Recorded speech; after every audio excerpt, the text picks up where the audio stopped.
Tag und Tag, Brick Fanatics. LEGO Star Wars is now 25 years old, and boy does that make those of us who remember the launch feel old. With May the 4th upon us, we have an opportunity to delve into the wondrous joys of everything LEGO Star Wars over 25 years of fascinating history, where we have had some very popular LEGO sets, some less popular LEGO sets, and some downright weird LEGO sets. Join us now on a journey through the ages as we look at some of the most bonkers bizarre LEGO sets that the LEGO Group has ever released under the Star Wars theme. Here we'll be talking about TIE fighters that can't fly, minifigures that glow, and a LEGO set that was based on not the films, not the books, not the comics, not the games, not any of those things, but based on a toy that was cancelled and never actually released. These are the weirdest LEGO Star Wars sets from the last 25 years. 7664 TIE Crawler. Released and then subsequently retired in the year 2007, the TIE Crawler calls back to a little-known ship from the expanded universe of Star Wars canon. The stuff that Disney quietly shoved under the rug when purchasing Star Wars because it really wasn't for them. Rather than flying through space and shooting pew-pew lasers at X-Wings, the TIE Crawler is essentially a battle tank. It's got large treads instead of wings. It looks very interesting, certainly, but it's not necessarily something that a lot of people think of when they think TIE, because generally, TIEs fly.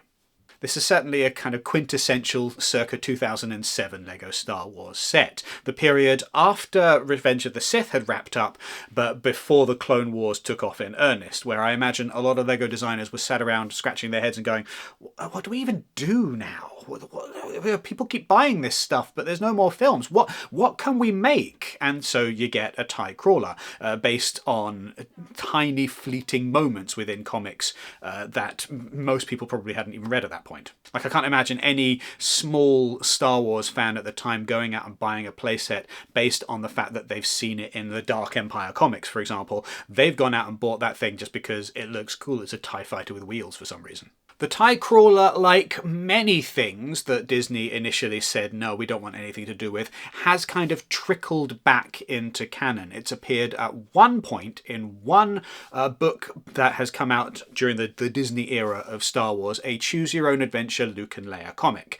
And that is its only appearance in canon materials to date, but certainly it could show up again at any moment, at which point maybe we'll get another one of these things. But at the moment, it seems unlikely. 75204 Sand Speeder.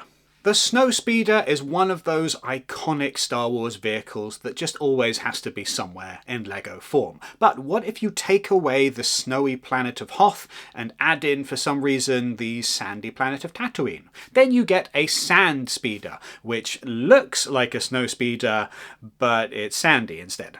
Debuting in 2018, the Sand Speeder is not based on anything from Star Wars canon. It is instead based on a 1986 Kenner toy that was supposed to be released under the banner The Epic Continues, featuring a bunch of different expanded universe stuff.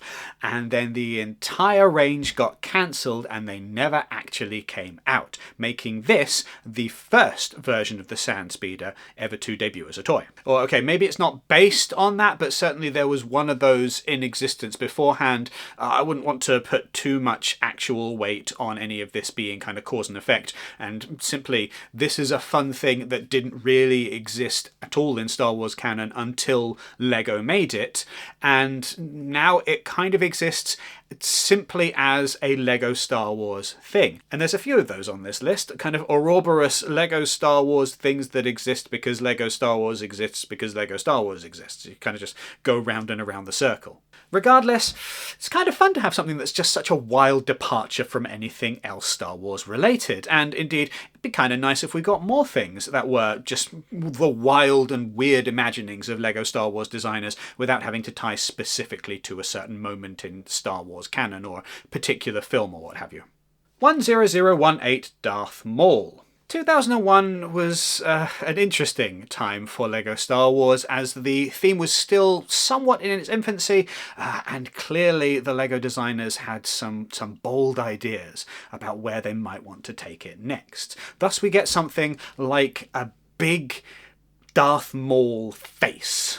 just the face and the shoulders, and nothing else. Made up of 1,868 pieces, this was not a LEGO set necessarily for everyone.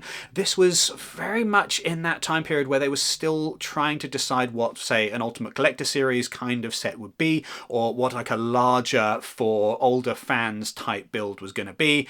And given how infrequently the LEGO Group has returned to this kind of bust in the future, with a few notable exceptions such as, for example, a Yoda here or what have you, the LEGO Group has somewhat clearly decided that these weren't the right thing to be done, which makes the Darth Maul Bus particularly just stand out from the rest of the LEGO Star Wars lineup. Don't get me wrong, this is an absolutely brilliant, cool build. It's something that I would absolutely love to see more of. It feels like a little slice of Legoland to put in your house, more so than any other more recent brick-built LEGO set, which they tend to generally have a little bit more kind of curving to the edges. They don't feel quite so much like a LEGO designer has just been sat with a big bucket of standard bricks and just building on top of themselves. But either way, it's something that I feel the LEGO Group should do more of, even as I understand that the audience for those are probably limited compared to the more current modern interpretation of a larger brick-built set. 75087 Anakins Custom Jedi Starfighter. We've had a few different Jedi Starfighters for Anakin over the years. Some of them have just been the ship from Episode 3, which is fair enough, and some of them have not been. We've had a Y-Wing and a Jedi Starfighter from the Clone Wars cartoon. We've also had this particular beauty, which came from the Genndy Tartakovsky Clone Wars series, the one from before the standard Clone Wars show, the one that is no longer canon. I'm going to annoy people and upset people by saying this, but it has to be said, it is my absolute favourite piece of media that has the Clone Wars in it. This thing released in 2015, which is a significant year for LEGO Star Wars because it is the year that Disney's first Star Wars film released. And indeed, having spoken with Jordan Scott, you can see our interview if you want to have a look and learn more about this set. But according to Scott, the designer behind the set, this only existed because, again, the LEGO designers had finished all of the films and were sat around scratching their head and being like, now what do we do? Because yet again, people keep buying LEGO Star Wars, but we're running out of things to do LEGO Star Wars sets for. So we get a Genndy Tartakovsky Clone Wars set. And there's a part of me that would have absolutely loved to have seen what was coming next had Disney not come along and spoiled all of our fun. Because once Disney came along and started cranking out Star Wars content so thick and fast that quality might not necessarily have always been there, we've ended up getting sets based on just the endless revolving door of new IPs and new titles and new shows and films that Disney has been churning out, and there's not really been an opportunity to explore some of the cool stuff from Star Wars past and the expanded universe or Legends or whatever the wider Star Wars canon is called now for Disney. There's not been that opportunity to really get that kind of stuff in LEGO form since, which is a shame, because this set is really neat and it would have been lovely to have a few more of those. Speaking of which, 7672 Rogue Shadow. So when Lucasfilm wrapped up the prequel trilogy and everybody sat around thinking, what are we going to do next for Star Wars, without really wanting to do more films right at that moment, one of the big things that came out was The Force Unleashed, a video game that was intended to be basically a Star Wars film without the film. Like, the game was the film. And this was not even the first time that this had been done with Star Wars. Shadows of the Empire came out like a decade or two earlier and did very similarly this kind of big release with lots and lots of merchandise and lots of wider expanded lore and universal canon stuff, and all of it kind of tied back to a product that was not a film but was instead a computer game. And it's wonderful that we could have those once upon a time, and it's really a shame that we don't get them in the same way anymore. I mean, there's rumours that we'll be getting a Cal Kestis minifigure this year, but not as part of a set, not as like a Jedi Survivor kind of wider sub-theme, more just kind of, here's a thing that we know you like. You can put him next to Darth Malak and just enjoy your little tiny slices of minifigures from popular computer games. Anyway, back in 2008, before there was a Cal Kestis, there was Galen Marek, otherwise known as Starkiller, and he was the protagonist of The Force Unleashed and The Force Unleashed 2, a duology of computer games which attempted to build a wider Star Wars experience that felt like a very cinematic offering, despite being a computer game with tremendously wonky physics. I point out the physics because that was kind of the selling point of the game, that like, hooray, look, you can pick up a stormtrooper and throw him across the room and bounce him off all of this different stuff. And it was supposed to be revolutionary.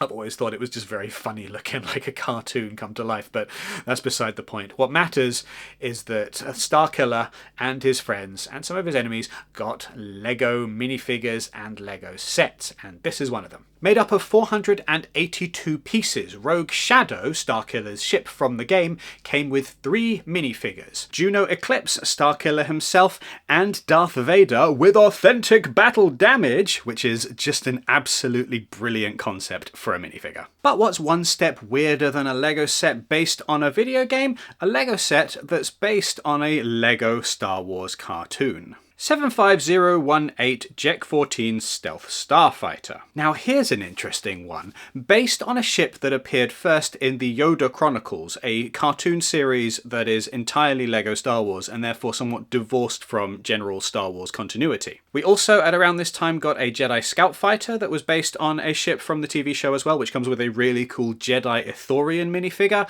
But what makes Jek 14 Starfighter particularly interesting is that it's not only a ship that is based on something from a cartoon, but that design itself is then in turn based on the XWing design from expanded universe canon from back in the day, going all the way back to, I think, the Dark Empire comic book, which is a long time ago in the past now, in a galaxy far, far away, and which has only relatively recently been refolded back into the post-Disney canon. It's probably not a surprise at this point to point out that Jek 14 Starfighter came in 2013, when LEGO Star Wars was in a transitory state, not really sure what was next with no other films to really go on. If there is a moral to this video, it seems to be that LEGO Star Wars is at its most interesting when there is no film or streaming show upon which to base new sets. 400-2019 Employee Exclusive Christmas X-Wing. Here's a delightful one. Look at that festive colour scheme. Look at the X-Wing reimagined with a kind of candy cane aesthetic.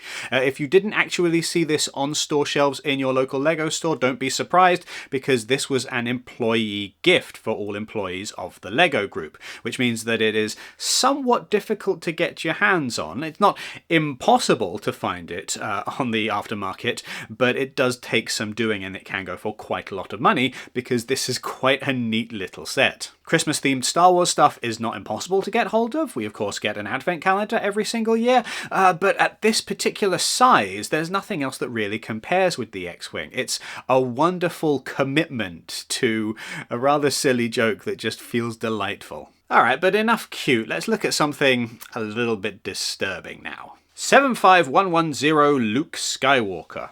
Ooh. So the LEGO group tried a phase of doing a bunch of different brick-built, I would call them Action Man style figures, which are kind of, I guess the more appropriate metaphor is bionicle size, but it's that kind of, you know, decently chunky, decently sturdy and solid action figure that is indeed brick-built. They did these for a bunch of different characters, some of them adapted better than others. There are some very obvious ones in here, like your Darth Vaders. There are some slightly more obscure in hindsight ones, like characters from Rogue One. But the ones that look the weirdest are ones like Luke Skywalker here, who have a humanoid face on an entirely brick-built body, and it does just kind of give you the heebie-jeebies. Issues of Uncanny Valley aside, it's clear that these things must sell very well for the LEGO group because there is a continuation of this type of figure to this day, currently in the form of mechs that can be piloted by Darth Vader or a Stormtrooper or Boba Fett.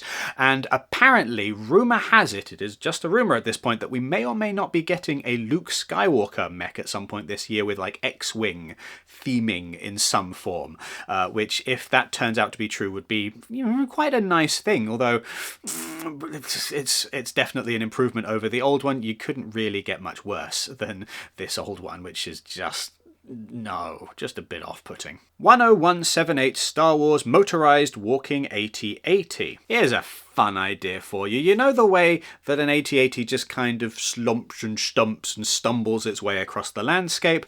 Well, what if a Lego one could do that, but in real life? What if you had a self-propelled AT-AT? That's what we're dealing with here, a set that came with a motor in the box. You could wire it all up and the little AT-AT would just make its own way across the table and then fall down to its doom because it had no way of stopping itself. This set was on sale from 2007 all the way to 2010, which indicates just how popular the idea of motorized Lego sets based on Star Wars can be. And it's odd that we haven't had anything again similar, though it might be that that motor does add a fair amount to the price of the set. This then has become something of a collector's item, something of a sought-after rarity in the years since. With a mere 1,137 pieces, it is far from the largest AT-AT that we have ever had, but then, as we all know, size matters not. 7257 Ultimate Lightsaber Duel. Okay, so this is probably one of the more bizarre and yet completely logical weird choices that the Lego group has ever made. We had, once upon a time, little Lego minifigures with a battery inside and a little LED light that would then flash if you pressed down the minifigure's head. And unfortunately, this one is very old and has not had its batteries changed, so you cannot see a glowing light, but it is there. It's ever so slight, but there is still a little bit of glow in here. I've got to change these batteries. One of the problems with these minifigures was that changing the batteries, a little bit of a pain. Not only are the batteries a very odd size, but also you've got to end up kind of jimmying off the back of the set. I mean, there's a hole to potentially do it, but there's also the danger of damaging it. I had another one, I believe it was the Luminara Unduli one, which the wiring just stopped working entirely, so they can be quite temperamental and fragile. And so it's not a huge surprise that the Lego group tried this for a little bit and then decided, actually, this is more trouble than it's worth. That said, when they work, they are absolutely so super duper cool. Ultimate Lightsaber Duel is probably the best example of these self-glowing Lego minifigures because you didn't get just one, you got two of them in the box, a little Anakin and a little Obi-Wan, and you could put them on sticks and have them fight across a little area of Mustafar. It's such an inventive and an interesting idea, and absolutely a huge boon to any Lego fan film creators who just needed some sticks in order to hold their minifigures just slightly out of shot. And it is a shame that the Lego group has not done more of this kind of thing, but at the same time, as established, these minifigures don't necessarily always work as intended and are not necessarily quite as capable of standing up to the level of rigorous play that Lego normally needs to meet. This then is our list of some of the weirdest, wildest and most outlandish things that we have seen from 25 years of Lego Star Wars. Which is your favourite? Are there any sets that you feel we've left off of this list? Let us know your thoughts in the comments down below. Make sure, by the way, that with May the 4th around the corner, if you are going to be making a Lego Star Wars purchase, that you do so using our affiliate link, which is down in the description, or the QR code, which is currently on screen. Doing so just gets us a little bit of a percentage of that purchase that you make. Doesn't cost you anything else, but helps to keep the lights on here at Brick Fanatics. Make sure that you also do all of the regular YouTube things. You know the drill by now. Like, share, subscribe, hit the notification bell, etc, etc. Head to brickfanatics.com for all Lego coverage, especially if you're looking for Lego Star Wars stuff over the coming few weeks. And make sure that you sign up to our newsletter so that you never miss anything Lego related ever again. Thank you very much for watching. May the Force be with you. Have a lovely day.